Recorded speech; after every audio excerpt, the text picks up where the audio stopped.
بسم اللہ الرحمن الرحیم حدثنا عبد الملک بن عمیر قال سمعت عبد الرحمن بن ابی بکرۃ قال كتب ابو بکرۃ الى ابنه وكان بسجستان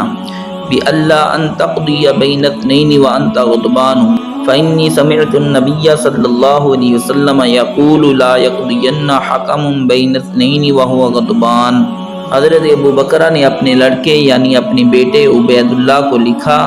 اور وہ اس وقت سجستان میں تھے کہ دو آدمیوں کے درمیان فیصلہ اس وقت نہ کرنا جب تم غصہ میں ہو، کیونکہ میں نے نبی کریم صلی اللہ علیہ وسلم سے سنا ہے کہ کوئی ثالث دو آدمیوں کے درمیان فیصلہ اس وقت نہ کرے جب وہ غصہ میں ہو۔ اس حدیث پاک سے یہ معلوم ہوا کہ جب کوئی آدمی غصے میں ہو تو اس وقت وہ دو آدمیوں کے درمیان فیصلہ نہ کرے، غصے کی وجہ سے فیصلے میں خرابی ہو سکتی ہے، اس لیے آپ صلی اللہ علیہ وسلم نے اس سے منع فرمایا ہے۔ اس حدیث پاک سے ہم سبھی کو جتنے